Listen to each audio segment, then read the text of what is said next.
All right, so welcome to another monthly training of Exploit Pack. My name is Juan Saco, and I'm one of the core developers of Exploit Pack. On this training, what I'm gonna do with you guys is to show you basically some basics on Exploit Pack, how to use it, some stuff that is already covered in the manual, but because we are keep updating the tool monthly, there are some tools and new features basically that they are not there yet. Most of everything is already there in the manual, but some of the new Asians, for example, that I'm going to show you today, they are not quite covered in full. So yeah, but besides that, I'm also going to try to go through everything a little bit, like how to use it from scratch. The last few trainings were not based on Exploit Pack, were more based on reversing. I think we cover a little bit of exploitation and so on. Still, we would like to do that. So next month, April is gonna go through those topics, back on those. But this one we're gonna touch the basics of Exploit Pack itself. So I will assume that you already have Exploit Pack running on your computer.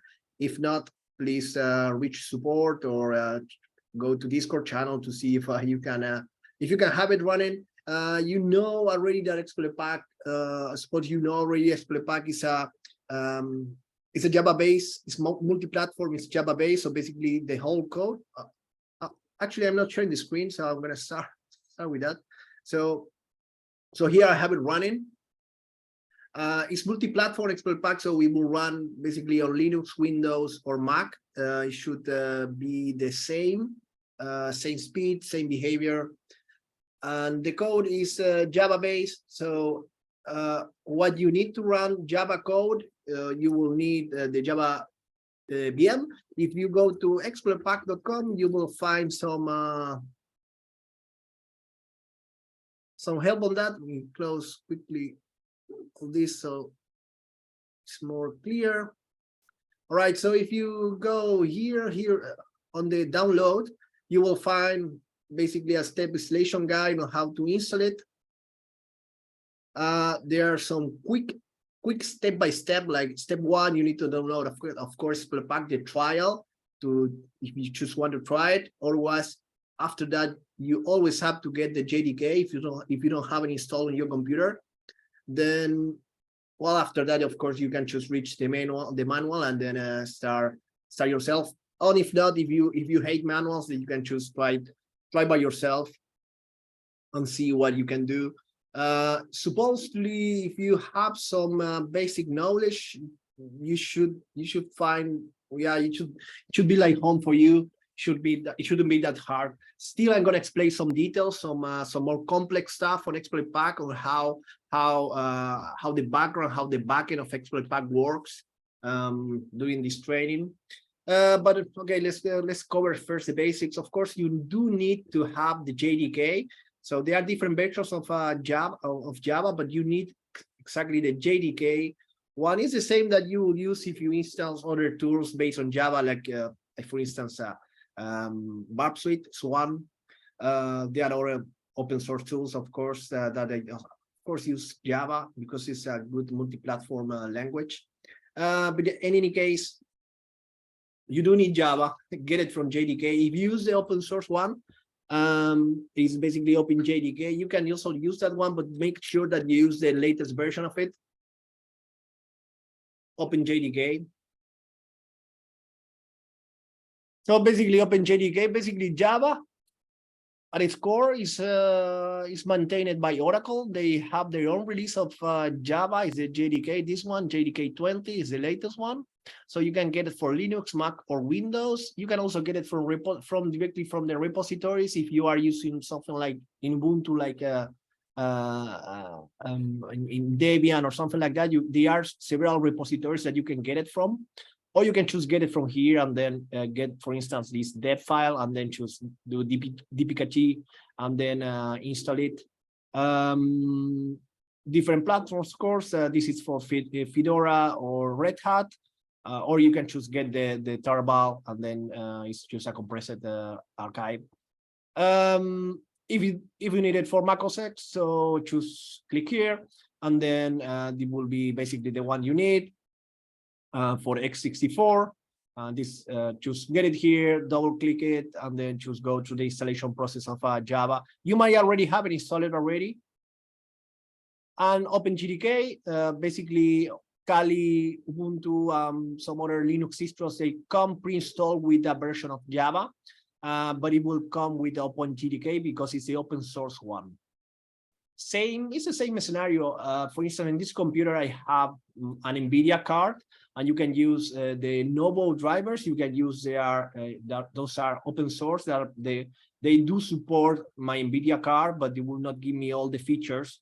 You can also have the NVIDIA proprietary driver that would be something like this. So just put it in perspective. OpenJDK still is not like that because it will have every feature that Java will have, but it's always better to choose to have the one from Oracle. It's easier to maintain. But in any case, pick any of those, but pick the latest one because we are using some of the new features from Java, so we do not support Java 11. We start supporting so basically the minimal version for Java that we support is Java 18. And if you have like unexpected behavior, something is wrong and you cannot tell why it's happening, mostly it's because I mean in exploit pack or any other Java tool, mostly it's because you are running an old version of Java. There are some like in Ubuntu, you might be aware, there are some LTS type of versions. Version 11 of Java is quite old, but it is LTS, like they do have a long time support. But still, I will recommend you guys that it's not to be on the edge, but try to get one of the latest version. All right. So how do run exploit pack? So once you make your order for exploit pack, or you choose to load the trial, you will get a jar file, so basically a zip file, I remember, and then you unzip that one, and then you can run it with Java -jar, and it depends if you have it. Let me check here.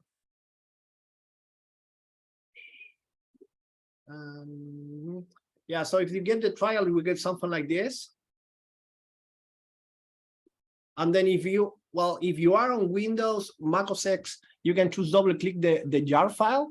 On Linux as well, but there is also the script here, exploit pack/linux.sh. You can use that. So basically, if it doesn't work, just do change mode +X to that one, Linux like that, and then you can choose run it. By default, it comes with a sudo. It doesn't need sudo, so you can remove that if you feel like.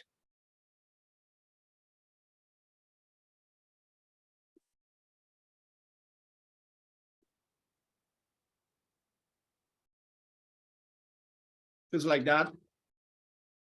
And then, then you run it. And then you run it. Or I mean, you can choose runtime, because what it's gonna do is gonna choose look for Java here, and then it's gonna check for where is the command. It was gonna construct the command, and then it's gonna use from where Java is found, and then it's gonna try to run exploit pack from that directory, the jar file. Or you can choose do Java -jar exploit pack, in this case trial.jar. Yeah. And what you want to do in that way, so if anything fails, or if you have an issue or something, the log that you will get on the terminal is where it's going to display any errors or any debug message or something like that. If you choose run it like it is, you will find the debug and the errors inside the log folders. There are some lists of requirements. So if you look at the file requirements, .txt, you will find, of course, what we say, Java. You also need Python .7. So it's a Python version 2.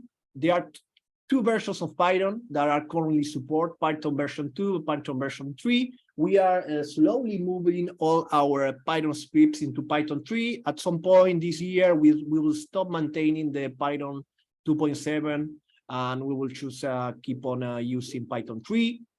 And then we use Scapy as well, Roper, and mmap. So you need to have these three installed. Roper and Scapy, they come pre-installed as Python scripts inside exploit pack, so you don't need to install them, but you can have it. They are optionals. If you want to use our version, we will use it by default. If it's not, then you can choose. You can choose install the latest ones. And same for mmap. Mmap, I would recommend you guys that you do an mmap installer. And if you are using choose a Linux dev base, choose Debian base, just run this one, this command, apt-get update, apt-get install, and it will start extern, mmap, default JDK, Python 2, Python 2.7, Python pip, and then we'll run pip install, Scapy, and Roper. So extern is this terminal. It will be used to for summations that use extern to pop up shells. And in Windows, it's gonna use PowerShell or something like that. It depends. And extern is gonna also be used on Mac OS X. So you can also use this as a simple guide to use in Mac. You brew install and then the same. If you cannot find, if one of these packages is not found, choose do brew search and then look for it. That should be it. Then you will have it running. And remember that it is different, the trial version than the full version. So if you make an order of exploit pack, you will receive your download, because the download will include the 0 days and everything that will be listed for you, specifically for your user. So including the license key. The license keys are personal, and everything will be listed in a folder for your user. That's basically the pack that will be provided for you, so you can install and will be installed automatically when you register your product. So when you register your copy, you need to browse for your key, activate it, and if it says, sorry, your 48 hours has been passed, that means that you waited too long and you didn't activate your product in the 48 hours window that we leave the package for you, your personal package available on the host. Once you have it activated, you don't need another hot topic is that because basically we release new versions every 2 or 3 weeks. So when there is a new version and some users having these issues, if there is a new version, you don't need to download the new version. You can reactivate the old one. So there is an updater. So when you have the updater, choose select the updater on your folder, the one that is already activated with your personal key. And then you can just go ahead and keep using that one. All right. So before we go into the utilities tab, let's go back to the exploit tab. So once you have your exploit pack activated, there are several windows, there are several tabs, and several tools that you can use. Basically, at the core, exploit pack is a pen test framework. It's meant to be used during a pen test, during a red team exercise, to cover several automated tasks that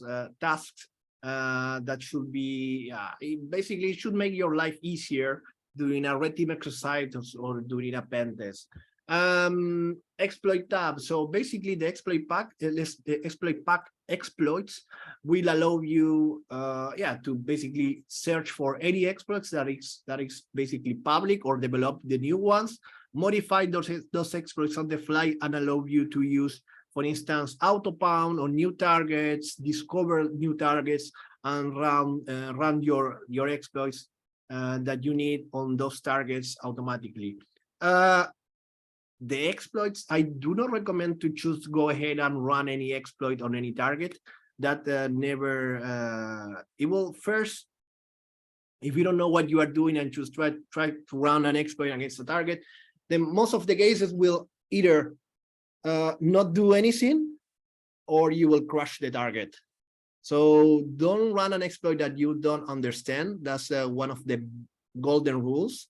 So if you don't understand the exploit that you wanted to run against that specific target, we have support chats like Discord channel, and we have support tickets, a support ticket system. In the case that you are doing a pen test, you say, hey, I found this exploit, or I'm working on this exploit myself, and you wanted to run against that target, just let us know. We can help you. We have exploit developers, myself included, that we can try to help you. We will try to do our best effort to help you out, understand what you are trying to do. But of course, you need to know a little bit of what you are doing, right? Okay, so those are the exploits. So once you select your exploit, you can add a new exploit. Of course, as I mentioned, you can add a module. So if you click here on add module, then you can just add your new module to exploit pack. It will add a new exploit, basically. You can add different type of exploits, of course. It could be client-side, remote, local, or a web attack.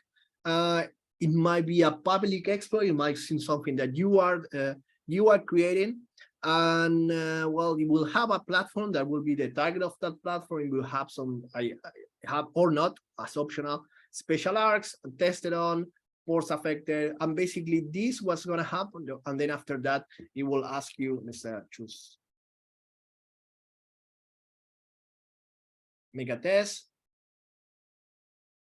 So tested on, ports affected, and all these values, they are later used during the auto pound to select that exploit. And here you can just drop your code, your script, or call whatever you need it. And what is gonna happen there is that it's gonna be pre-selected. So the interpreted path, if we go to edit preferences, you will see that we have one interpreted path. In this case, we are using Python 2.7, but exploit pack is smart enough to try to pre-select the interpreter based on, let's look for something so I can show you.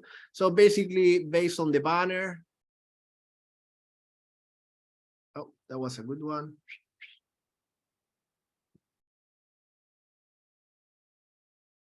So, oh, I missed. So this one, for instance, is use Perl. So basically, if it is there, exploit pack will parse this file, your exploit, basically the exploit you are trying to target, and it will pre-select the interpreter on there.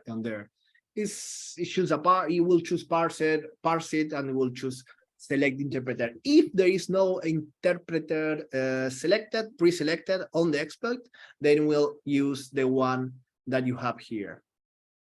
Per exploit, you will find that there is two files created per exploit.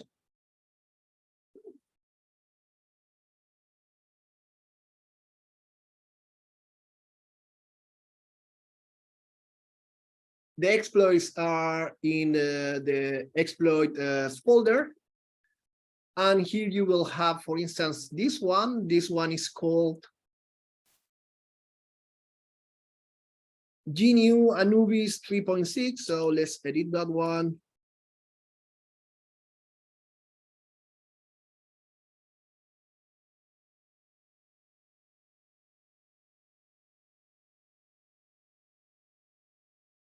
So this is the XML that is created for it. So quite old, I can see. This is the exploit code that is gonna use. This is the name of the exploit itself that we are seeing here. This is the description. There is nothing specified for, well, see, yeah, there is Linux specified as target. This is the description. The author of the exploit, well, the date, as I say, the vulnerability reference, no special arcs. The remote, the shell port is using 444. I think that's supposed to be a remote code execution type of vulnerability. So if we go to the code, we will find that the code is it is code, of course, and the code lives inside the code folder.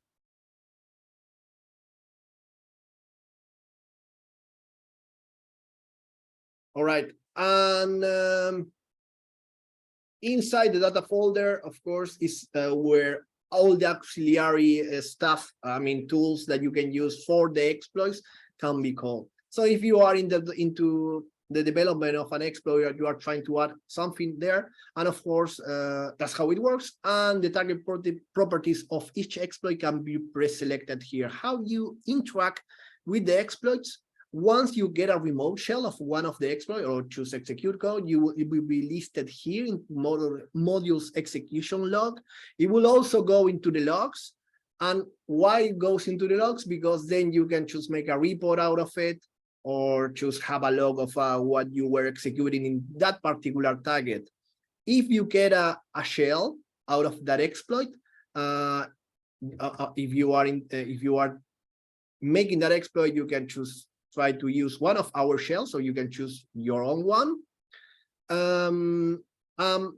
If you send that shell into the port 1234 or the one that is pre-selected by exploit pack, the reverse shell port is 1234. You can change that, of course.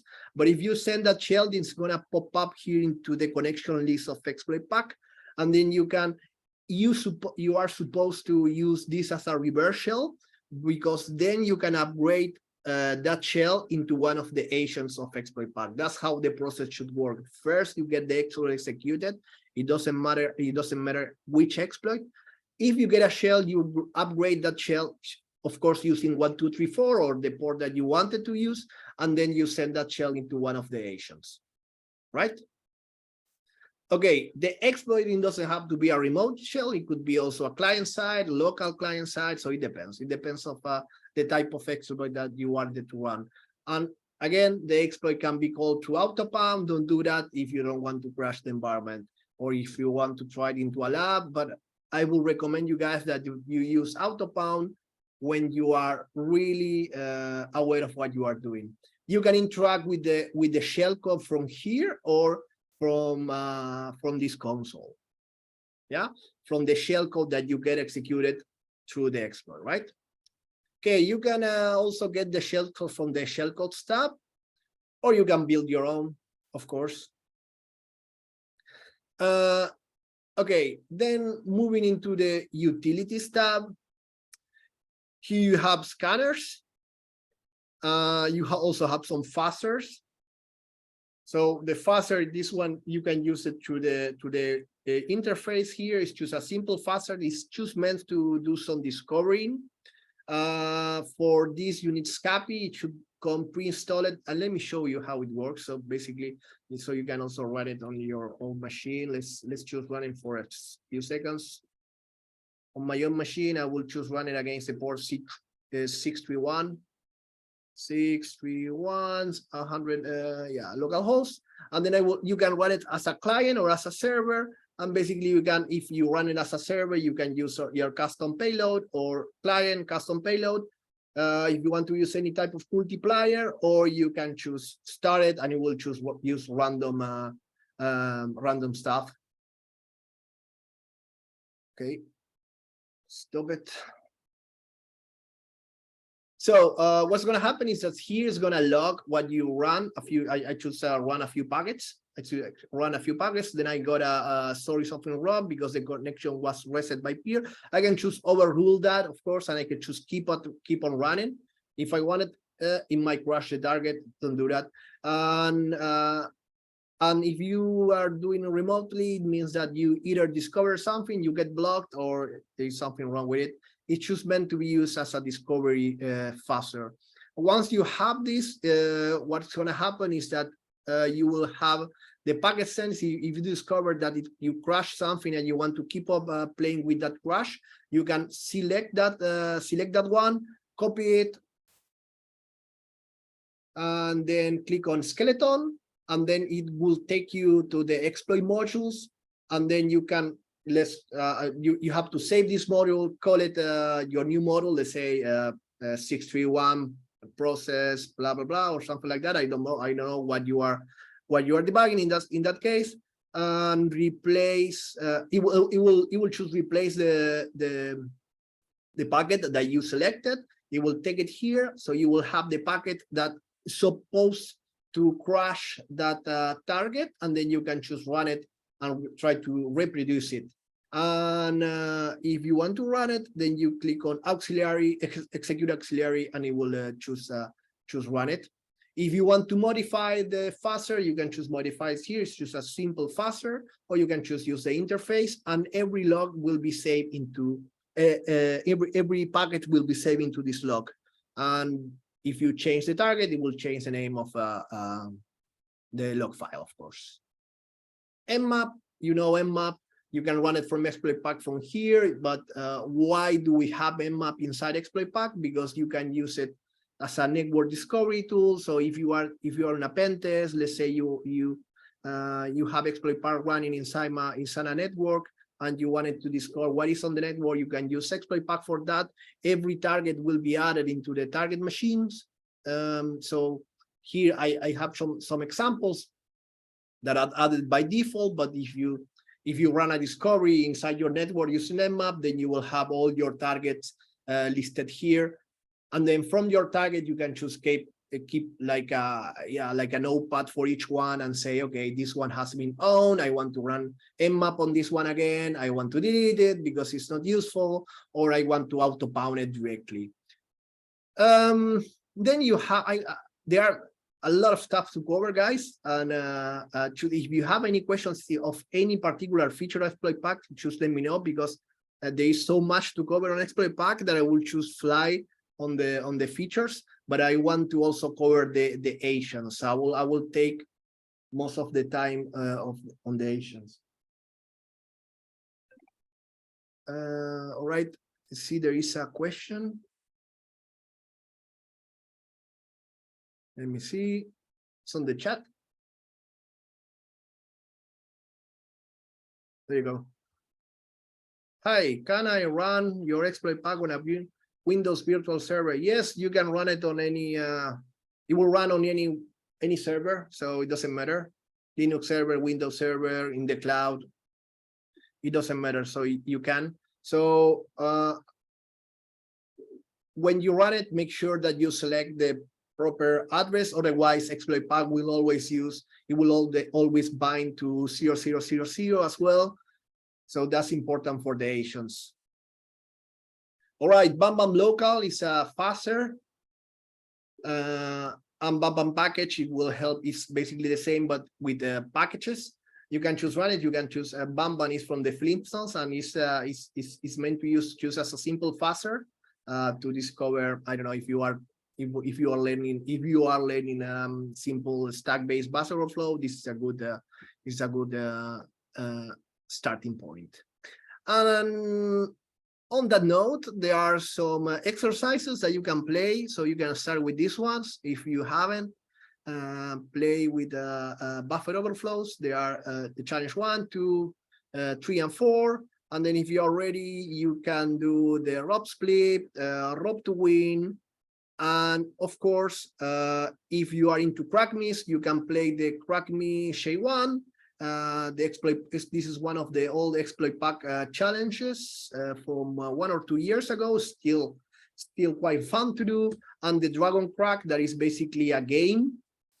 It's like a RPG game that you can play. So basically, you have to get this one, and you can compile it, and with the Visual Studio on or GCC, depends on when you want it. Or you can choose download the compiled binary here, and then you can play with it.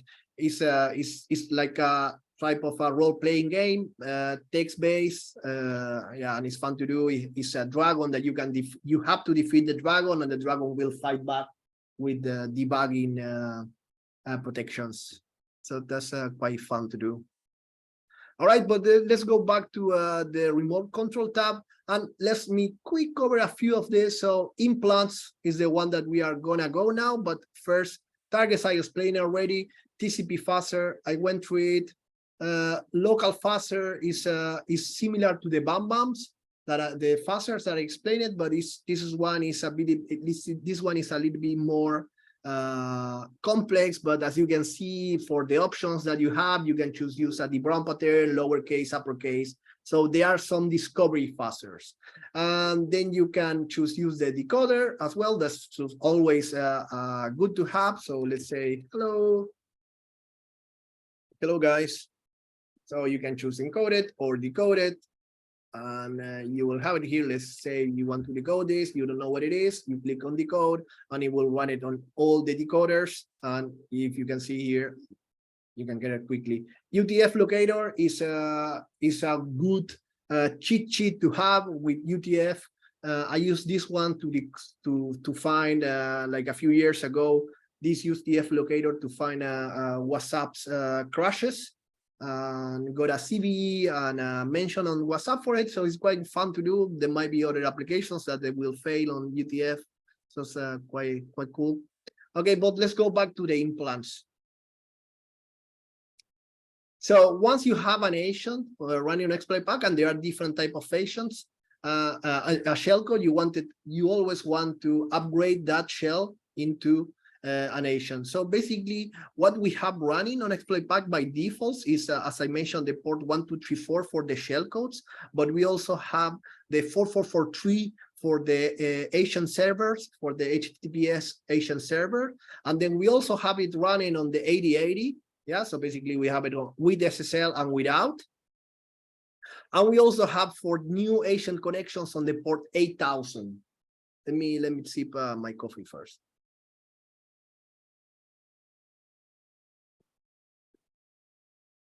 Okay. Yeah, so this is what we are having. By default, these are the ports that we are using. You interact with the agents from here using the console, and you will see the agents here listed. The agent setup there is done through these wizards, and then this agent interaction, the commands you will have it in here, and these commands, they will change depending on the shell that you have. All right, so let's choose run a few of them. You also have, let me first explain them, and then we will run a few of them. I have a virtual machine here with Windows, so again, I can run all of them. So web plugin. So this one is gonna generate a Chrome only Chroma. So basically it's Chrome base. So it's WebKit base. So it will run on Opera, it will run on Safari, it will run on Edge. So any sim WebKit base that you can install a plugin based on WebKit.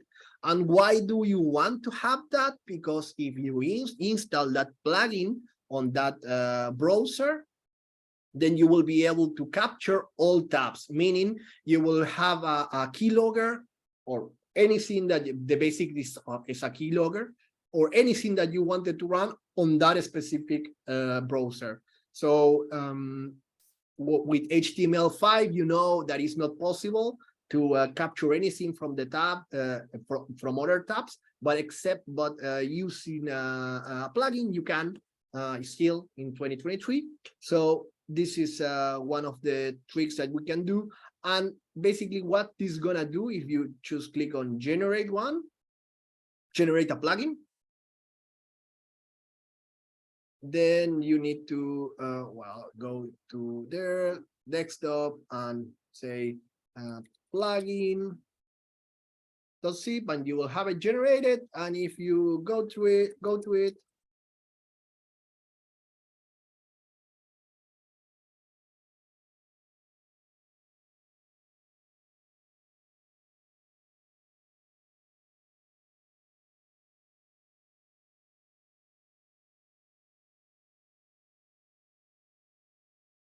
I think it was already there for some reason, but I have it here. So this is the plugin, exploit pack GP.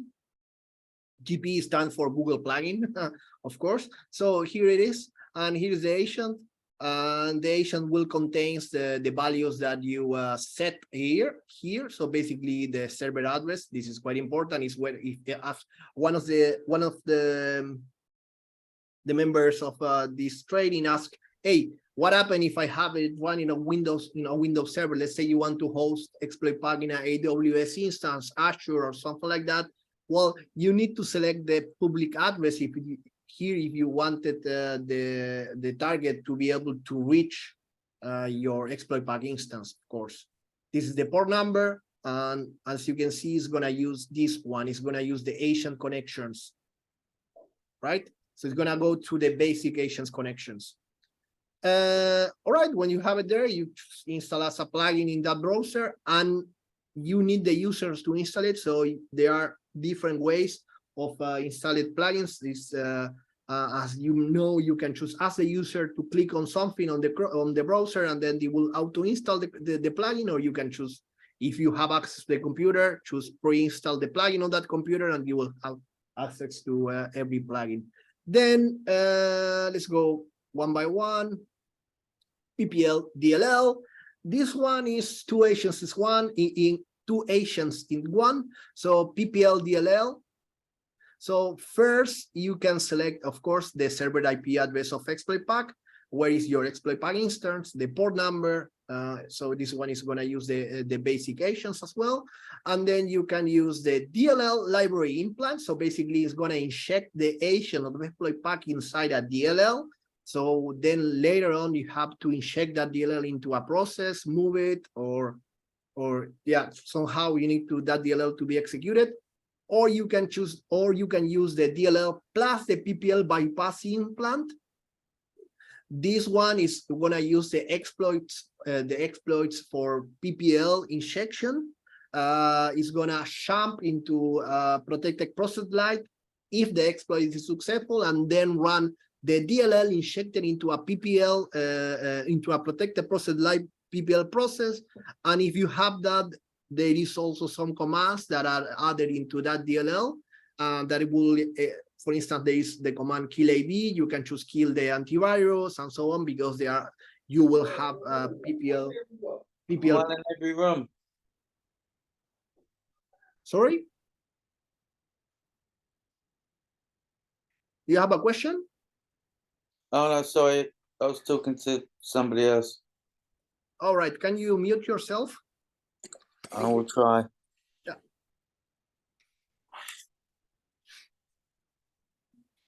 All right, let me.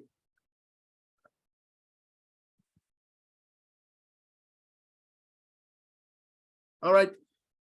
Okay, the next one is if you want, you can include the unhooker binary. So basically, the unhooker binary was gonna do this is the unhooker binary is a way to bypass detection of EDRs and antivirus, of course. So basically is gonna inject the unhooker binary. So what's gonna happen here is you're gonna create a exe file, and that exe file is gonna have the DLL injected into it, and it's gonna unhook every hook from known DLLs. So when, as you might know, when you run an AB or an EDR, they go through user space, and they try to hook every critical process on the system. In that way they will check and monitor by hooking into critical functions. For instance, kernel 32 functions, or whatever happens there, they will be traced, and it will be blocked if there is something malicious happening from the AB or the EDR. And this unhooker, what's gonna do is that it's gonna unhook the hookers of the AB or EDR. Basically, it's gonna unhook whatever is hooked from known DLL. And how it's gonna do that is gonna read the whatever is on the text file of those patched unhooked functions and DLLs, and then it's gonna load in during runtime the unpatched version from disk into memory, and then you will have a free binary running without detection. So 2023 is still working. So basically, all of these bypasses, PPL, and implants and type of techniques that you are hearing me saying, they are still working.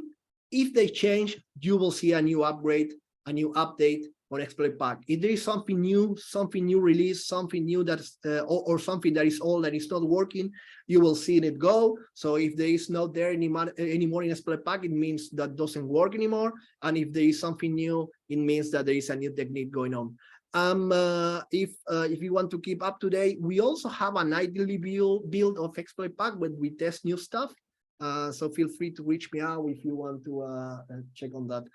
Besides that, besides that, you need to always click on generate after you select the one. So let's say you want to create this one, or say this one, generate DLL plus an hooker, and then you will have it here. And as you can see, I choose unzip it.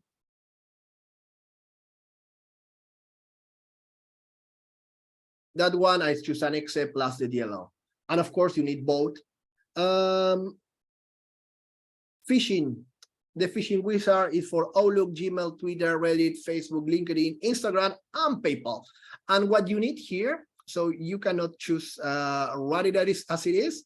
You need to, well, if you want to load an email list, like if you want to use an email list of more than just one email, here is from, to, and then instead of using choose one email, sorry, you can choose browser list, CSP spaced, comma separated, sorry, and then it's gonna choose get that list and then send that phishing campaign to every user or every user mail. And you can set it up manually if you want to change something in terms of what the exploit is gonna do. Oh, sorry, click at the wrong one. So this is what is gonna be sent. And well, after you click on send, it's gonna send the email. Where do you configure the SMTP in preferences? So if you go to preferences, you can change the SMTP configuration here. So basically, this is the config for smtp@gmail.com. But if you are using something with TLS enable, SSL enable, choose selected here, and it's basically your day-to-day SMTP basic config. And it's going to use that to send the emails. And the fish, basically, all of this, what I'm listed here, they are all login pages, right? And remember to use the exploit pack public IP. You need to set here where it's gonna be, right? Exploit pack, of course, listening, and of course, these are, as I say, these are all login pages. Important on the phishing campaign, for example, is that you have also the AutoSec functions. By default, the keylogger function comes loaded. So if your phishing campaign is successful and then you get a click on one of those pages, how are you gonna capture it? Because it's not a send, it's not sent to the server or anything, it's to a cross-site scripting. So it's basically a browser shell. So it's gonna send the commands back to exploit pack, and it's gonna be sent directly to the browser. It's not gonna dump it into a file or anything. It's gonna be sent to exploit pack itself. So exploit pack needs to be running, and you can auto run any features that you wanted. So you can inject code into it, or you can choose send a message, add some plugins, check for the plugins, or basically run the keylogger. But there are other functions that you can see the functions from the ancient cross-site scripting, because remember we are talking about HTML login pages. Then we have BBS payloads.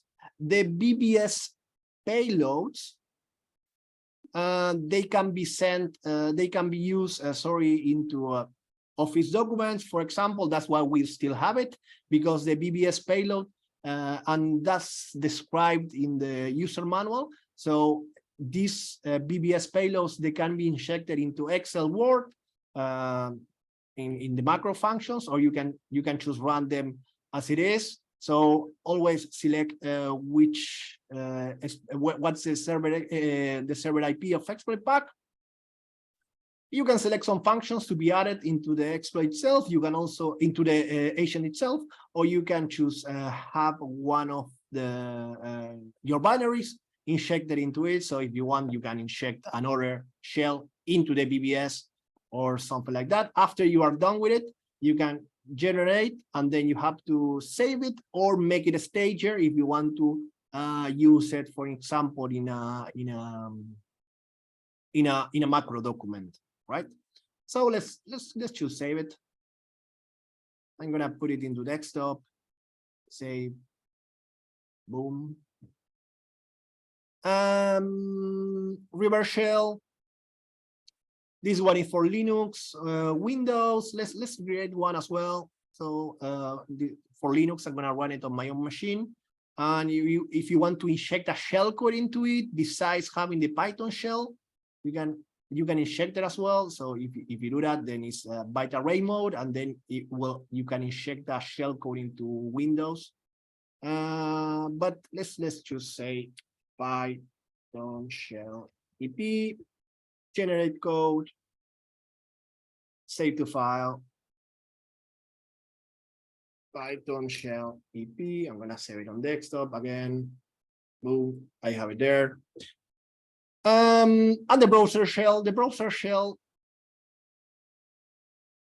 you need to set the external IP first, set it green.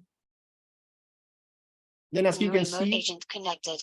As soon as you have it running, I will just get a remote shell back, and it's going into this address, right?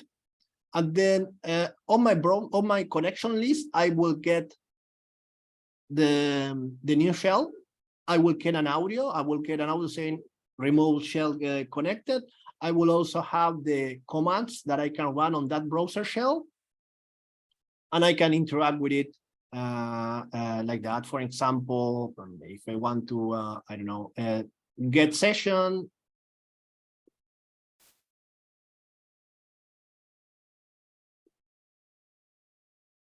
Or I can choose show an alert, or I can choose put the commands here as well. Let's say let's choose show an alert first.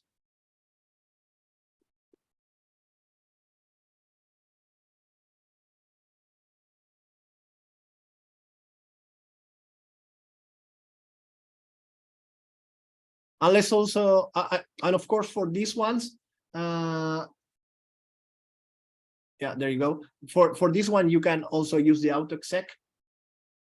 But of course, this is not how you are supposed to run it. You can see that the current commands on AutoSec, they are pre-added here, but it's not. This is not how you are supposed to add it. So how you are supposed to use this is just for testing for you. But how you are, well, let's remove it, otherwise we're not. And this will work. Run this like that. And then I got this is choose one cookie. This is what I'm getting, or I can, yeah, I can freeze it, get session, get credentials, or so on. All right.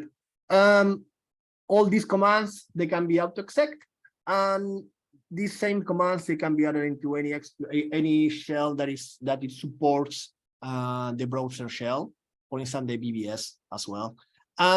What happens with this is that how you are supposed to be used. This one is inside a browser. So this is the code. You can choose grab the code from here, but it's easier if you choose go to this one, copy this code, put it inside a JS file, a JavaScript file, into your server or the website that you are pen testing. Let's say you find a cross-site scripting and you want to show the impact of having that cross-site scripting. Let's say, hey, I found a store cross-site scripting on this website during my pen test, and I want to show the impact of this stored cross-site scripting besides just showing an alert, because sometimes it's not so impactful to show an alert than to showing an agent with a remote connection with it.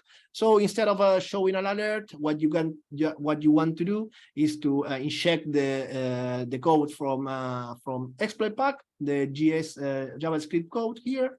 Of course, you need to point it into the server, or you can choose point it into the HTTP server as it's shown here.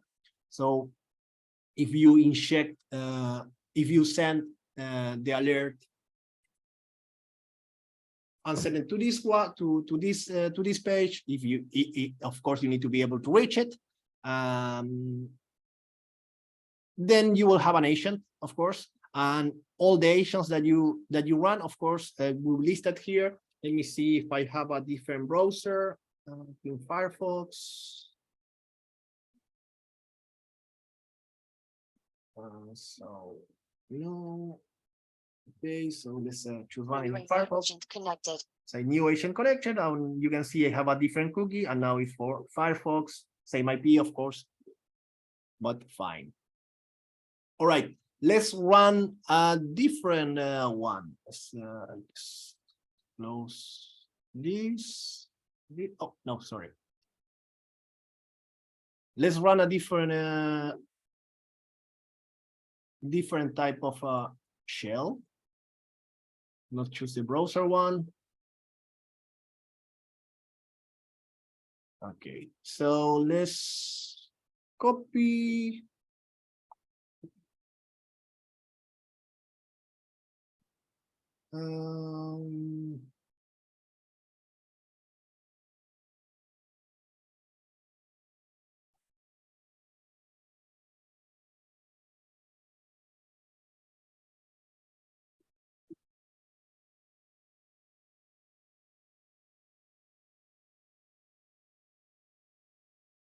Okay, this is the non-DLL hook, and I think I forgot to show you guys the .NET agent. For some reason, I skipped that.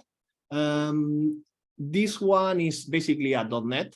This is easier to run. So I recommend you that you try this one if you are just trying the agents of exploit pack. This is one of the more simple ones. Let's copy that one as well. So like that. I'm not gonna run this one, but I'm gonna show you. So I'm gonna run a few of them only. All right, let's first start with the Python shell. New remote agent connected. This is the Python shell. I have it here, and it is running. And as you can see, it has Keylogger available, screenshot, or open shell. New And remote agent connected. just gonna open a shell. Oops. There you go. And I have my remote shell. In this case, the same shell, but of course, it's the same shell of my machine. But if you run it on a remote target, you will get a remote shell. Close it. Let's let's execute this one, non-DLL unhook. Now let's first run this one, the BBS agent. Agent connected. I have a new remote agent connected. Now is this one. This one has more commands. As default, it will give you some system info. Let's put it like that, and let's try to grab a screenshot.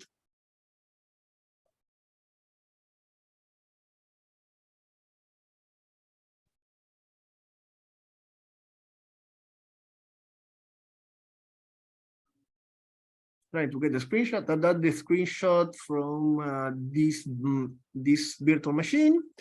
And well, you can get this, you can install it. Like if you want to get persistence, you can self-destruct if you want to clean after it, or you can just run a command.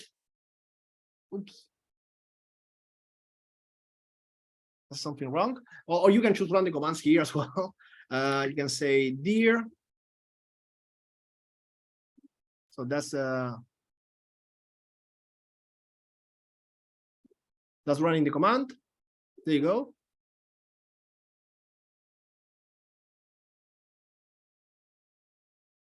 Oh, we can say, who am I? EA user. All right, let's stop this one. Kill agent. Agent kill it. So it's not running anymore. Okay, and let's refresh this.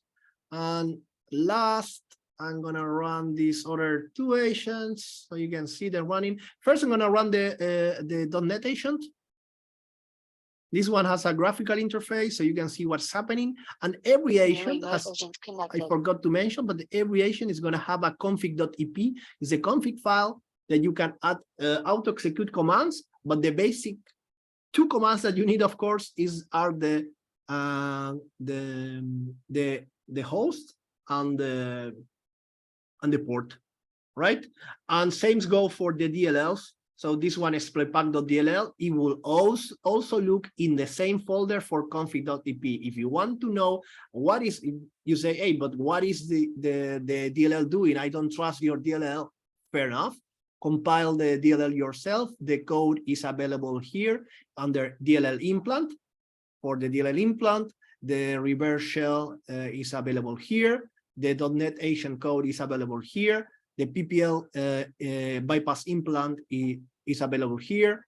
And there's also some other ones not listed, like the GDB connector that will inject an agent into a GDB so you can debug and exploit remotely, and the BBS agent that I should show you, and the cross-site scripting. So for every agent, and the .NET one, I think I already said it. And for every agent, you have the source code. And if you need instructions or you need help setting up your Visual Studio environment in order to be able to compile this code, we 100% support that. So let us know if you run into issues doing that. All right, but let's run it. Exploitpack.ep has choose a quick interface. You can choose hide it, yeah, and it's already connected because I set up the auto connect one, so it's connected here using .NET. You can see .NET, and I'm still running this one for some reason somewhere. And the last one that I'm gonna show you, let's kill this one. Oh, you can also inject into a DLL this agent. So if you don't want to choose have it on .NET, you can migrate to a different process.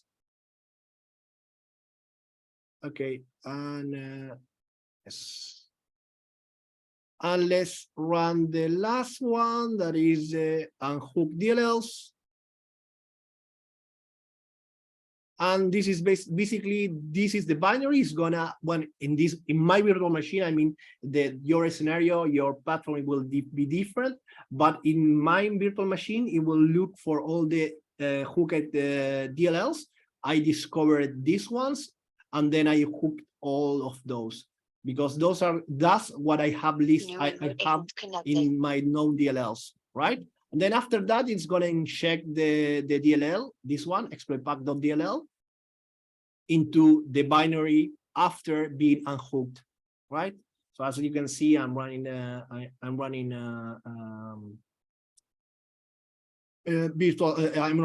Defender, so completely up to date.